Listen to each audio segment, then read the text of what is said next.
Yo, ito yung isa natin i-review na Cavite Pride.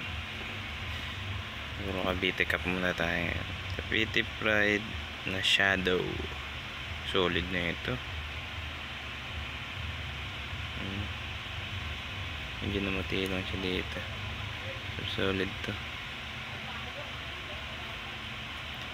Nag-restock sila na ito sa halagang 500 na ata. Pero ito, nakuha ko to sa trade. Nakipag-trade lang ako ng cup. Ayan. Ito yung ano niya, etiketa niya. Cavite, Philippines. 20% wool pala to. May issue nga lang siya dito. Basta may issue to eh.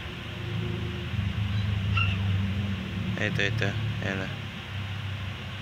May sira yung ito, dulo.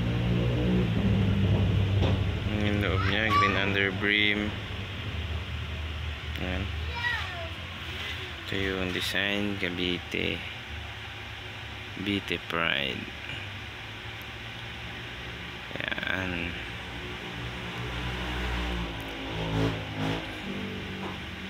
Merong ganito na ano eh, nakalagay silang Cavite sa taas. Nakalagay dito silang sa Cavite. Tapos hindi ko alam yung shadow niya eh. Parang munisipyo ata nila, logo ng munisipyo nila. Parehas. Okay. Marami pa tayong i-review yung Cavite Cup. Iisa-isayin natin muna yung mga collection natin dito. Ayan, iisa-isayin natin yan. Ito muna tayo sa Cavite Pride. Ayan, para mailagay natin sa ng maayos sa mga video natin. Shadow, yan. Nagko-collect din ako ng mga shadow eh.